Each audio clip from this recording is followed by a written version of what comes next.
Morning everyone, grade second year. आज आपका paper है भूगोल का शिक्षण शास्त्र।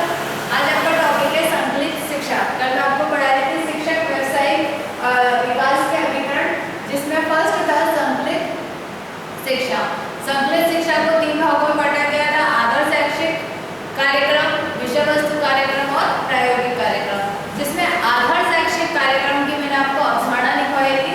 अब आदर्श शैक्षिक कार्यक्रम को भी 3 भागों में बांटा गया है: आधार शैक्षिक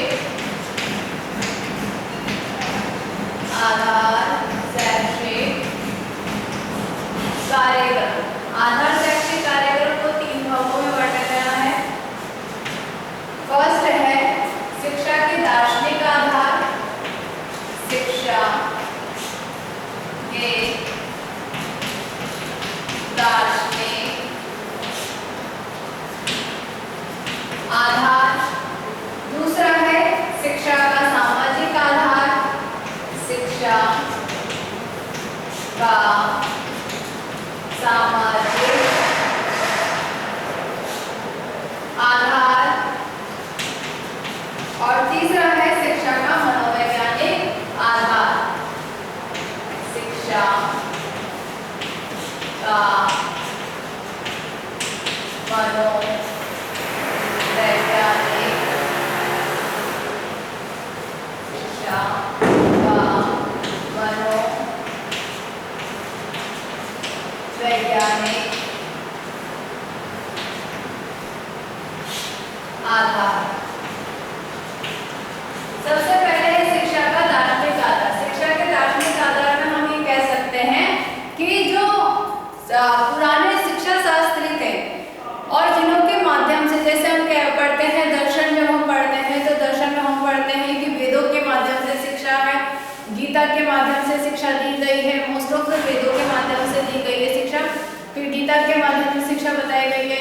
फिर अलग अलग शंकराचार्य के अनुसार शिक्षा का अर्थ और परिभाषा पाठ्यक्रम अलग है, महात्मा गांधी के अनुसार अलग है, रविंद्रनाथ टैगोर के अनुसार अलग है। तो अलग अलग विचारकों के अनुसार जब शिक्षा को परिभाषित किया गया तो वो उसके दार्शनिक आधार के अंतर्गत आई।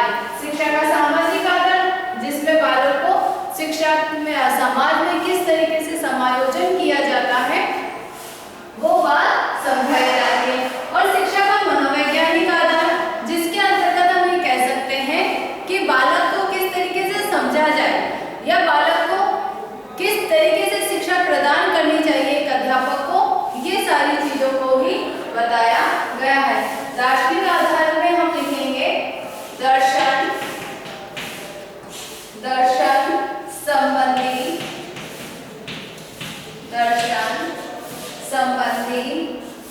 कार्यक्रम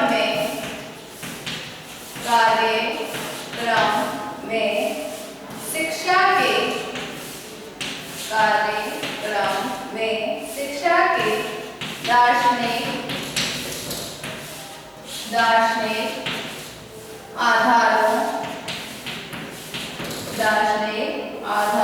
का ज्ञान भावी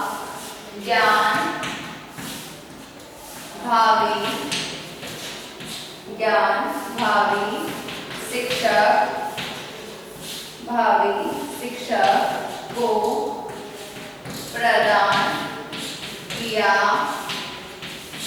प्रदान किया जाता है, क्योंकि शिक्षा और दर्शन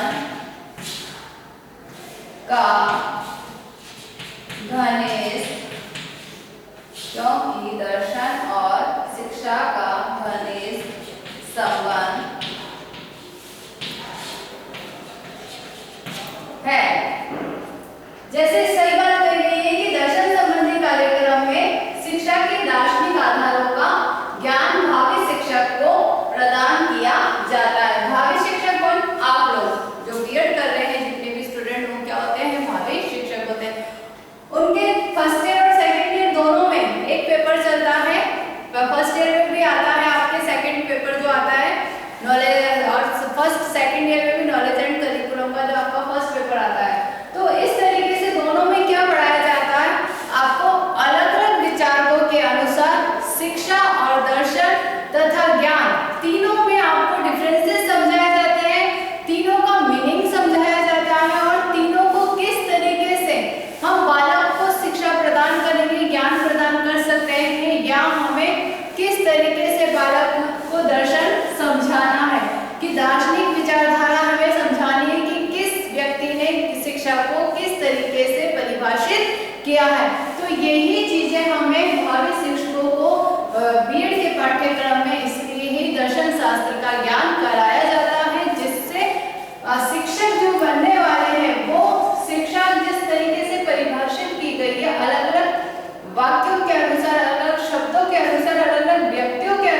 स्थापित है, चाहे वो कोई भी विषय हो, भूगोल विषय हो, हिंदी हो, चाहे कोई भी विषय हो, तो किस तरीके से संबंध स्थापित है या किस तरीके से हम ये कह सकते हैं कि दर्शन और शिक्षा एक ही प्रकार से समझाए गए हैं, इन दोनों को चीजों को समझाया या उन संबंध को बताया गया है। दूसरा है सामाजिक आधार। सामाजिक आधार में हम लिखेंगे सामाजिक गतिशीलता, सामाजिक गतिशीलता व आधुनिक, सामाजिक गतिशीलता व आधुनिकीकरण, आधुनिकीकरण के संदर्भ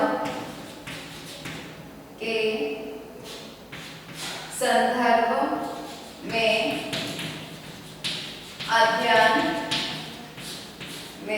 अध्ययन किया जाता है। वर्तमान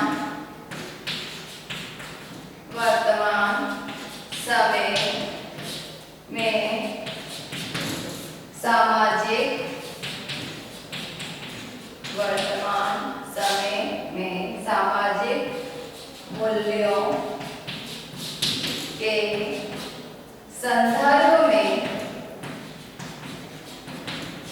में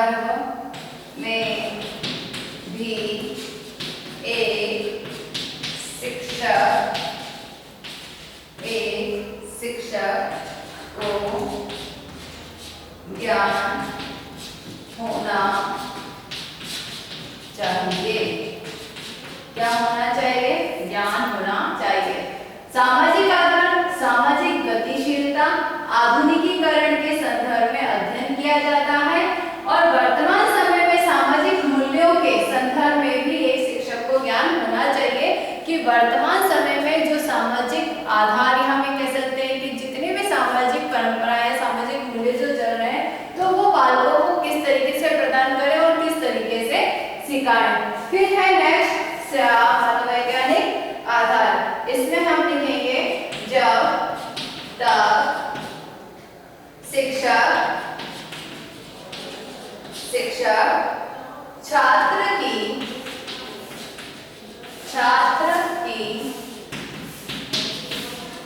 मनोदशा व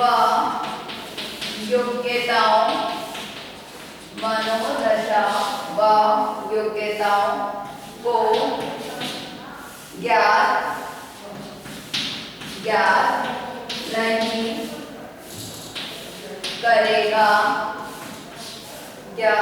नहीं करेगा, तब तक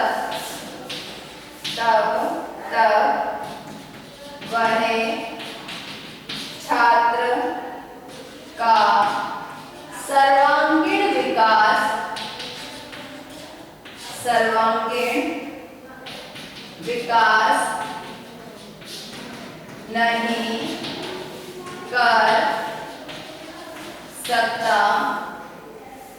नहीं कर सकता।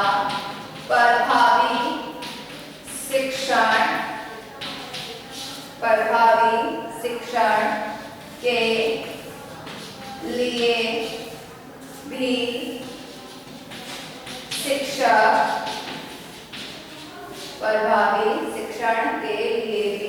शिक्षक को मनोविज्ञान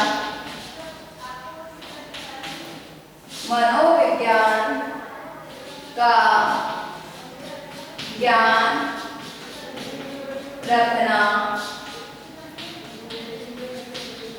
चाहिए। मतलब हम ये कह सकते हैं कि मनोविज्ञान का अध्ययन क्यों कराया जाता है? आप जब पढ़ते हो बीएड में आपको दर्शन भी पढ़ाया जाता है, सामाजिक मूल्य भी पढ़ाया जाता है और मनोवैज्ञानिक साइकोलॉजी का पेपर भी पढ़ाया जाता है। क्यों पढ़ाया जाता है मनोविज्ञान? क्योंकि बालक को किस तरीके से अध्यापक समझेगा, बालक की रुचि के आधार पर किस तरीके से अपने शिक्षण को प्रस्तुत करेगा, बालक को करके सिखाना किस तरीके से हम समझा सकते हैं, बालक की बुद्धि का किस तरीके से पता लगा सकते हैं,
चाहिए।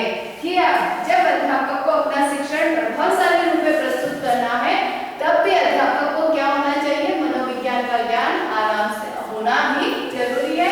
तो वह अपने शिक्षण को प्रभावशाली ढंग से प्रस्तुत कर सकता है और शिक्षकों छात्रों को अपने शिक्षण कार्य में इंक्लूड या शामिल कर सकता है और छात्र भी अच्छे से उसका शिक्षण कार्य में अध्यापक की रुचि लेंगे ही लेंगे।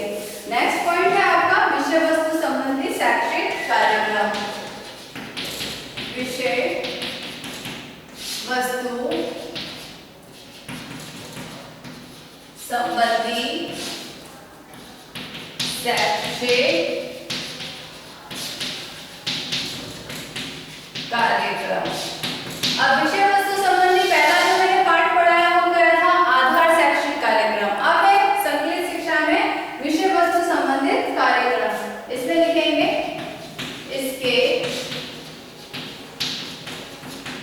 अंतर्गत शिक्षक शिक्षा से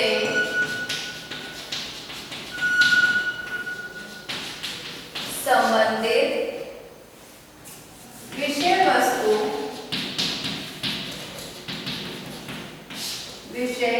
वस्तु को छात्र के समक्ष प्रस्तुत करना चाहिए। यह भाग सैद्धांतिक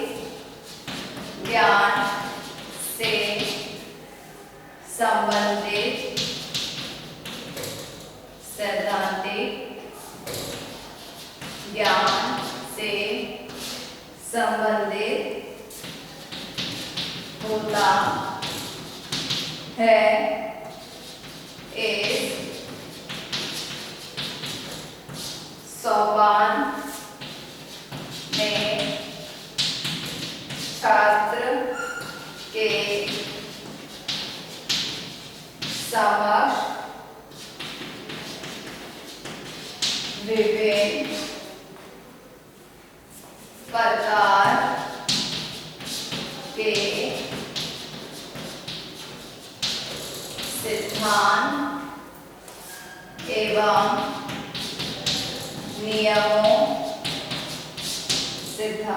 एवं नियमों का ज्ञान प्रस्तुत किया जाता है। जैसे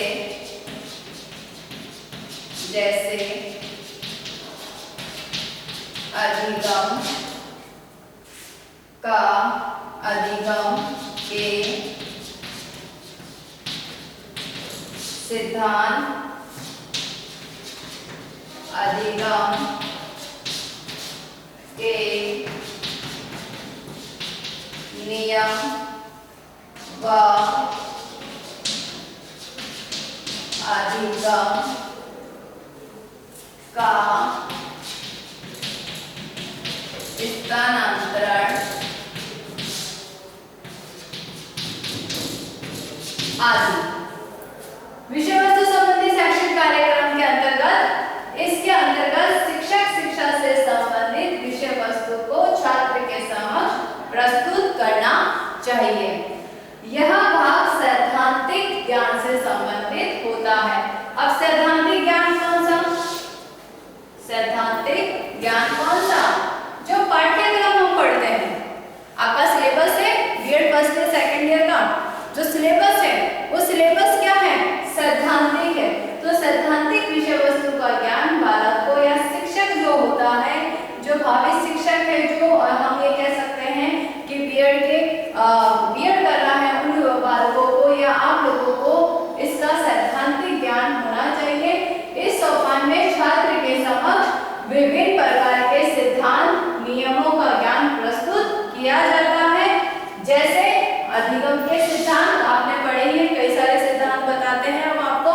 अधिगम के स्तर पर और अधिगम के नियम कि किस तरीके किन नियमों के आधार पर, किन सोपानों के आधार पर चरणबद्ध करके, क्रमबद्ध करके बालकों को सिखाया जा सकता है।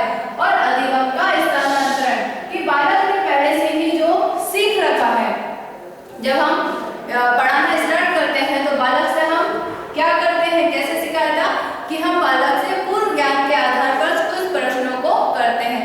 जब बालक से ज्ञान के आधार पर, पूर्व ज्ञान के आधार पर हम अपनी विषय वस्तु को, सिर्फ हमने टॉपिक लिख दिया और हमने कुछ प्रश्न करे, जनरली ऐसे ही क्या पता करने के लिए वो प्रश्न करे जाते हैं कि बालक को उस विषय वस्तु से संबंधित, उस टॉपिक से संबंधित कितना ज्ञान है और कितना नहीं है।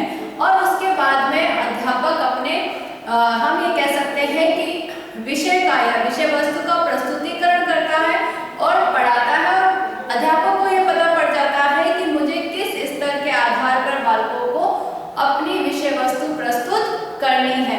और जब वो प्रस्तुत करता है बालकों के बुद्धि के आधार पर, ज्ञान की समझ के आधार पर, और उसके बाद में फिर वो वापस से उसमें से क्या करता है कि उसने जब पढ़ा दिया है तो उससे रिलेटेड जोड़ते हुए उस विषय वस्तु को पढ़ाएगा, तो वो क्या होता है, बालक को जल्दी से जल्दी समझ में आ जाती है। सपोज मान लो बालक को पृथ्वी का ज्ञान कराना है, तो हम पृथ्वी के ज्ञान के लिए अगर हमने उसके सामने ग्लोब भी रख दिया या कुछ भी कर दिया तो वो उस चीज से नहीं समझेगा। हम पृथ्वी का आकार का ज्ञान किस तरीके से कराएंगे, एक गेंद के आधार पर, गेंद जो बालक खेलता है, या हम कोई फ्रूट ऑरेंज है उसके आधार पर। तो इस तरीके से हम पृथ्वी का आकार इस तरीके से गोल होता है और फिर हम उसको आकार का ज्ञान कराते हैं। विषय वस्तु को 5 भागों में बांटा गया है। विषय वस्तु संबंधी शैक्षिक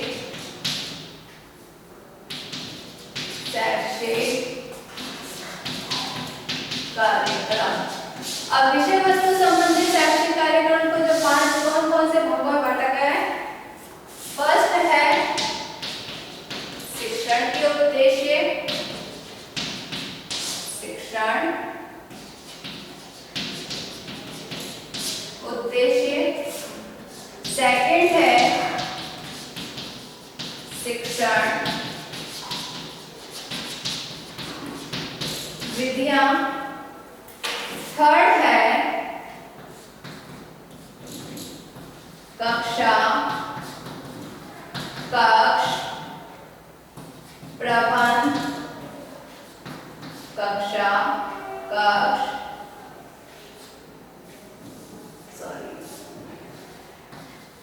कक्षा कक्ष प्रबंध।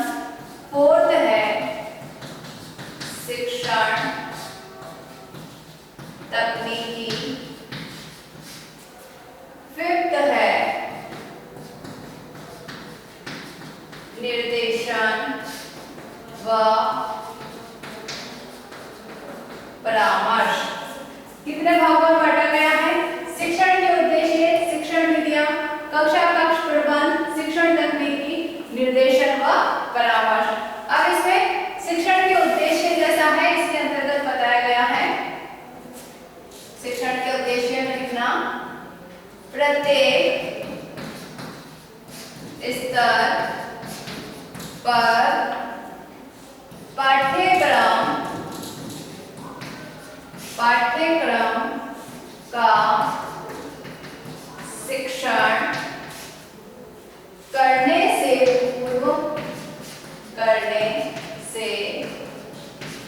पूर्व उसके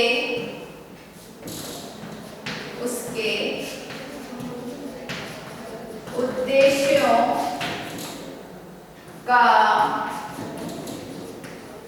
निर्धारण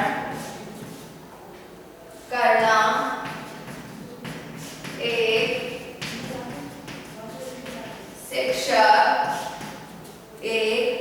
शिक्षक के लिए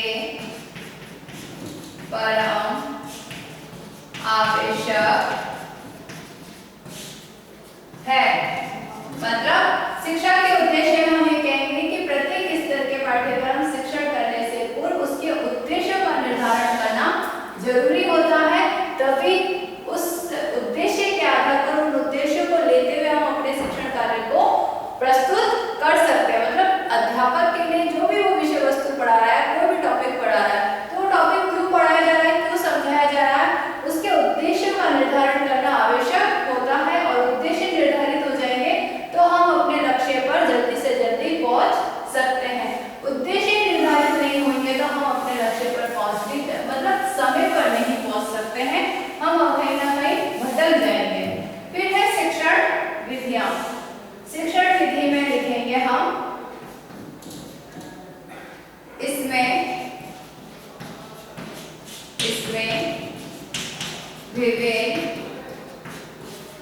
इसमें विभिन्न प्रकार की शिक्षण, विभिन्न प्रकार की शिक्षण विधियों का ज्ञान छात्रों को प्रदान किया जाता है। किस विधि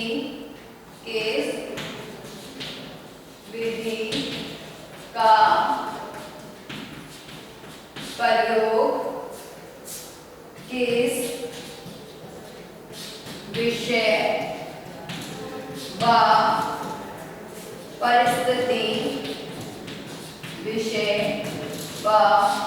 परिस्थिति में करना है, इसका ज्ञान छात्र अध्यापक को कराया जाता है।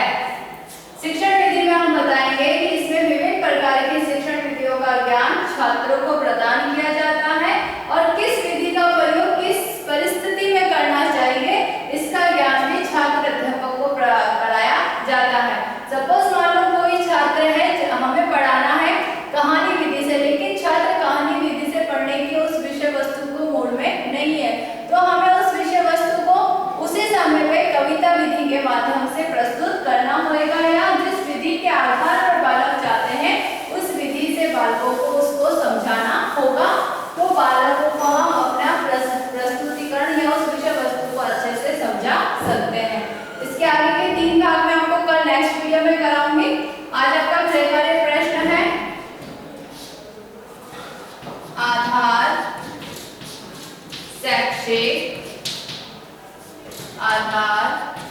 शैक्षिक कार्यक्रम का वर्णन कीजिए। यह आपका गृहकार्य प्रश्न है, आधार शैक्षिक कार्यक्रम का वर्णन कीजिए।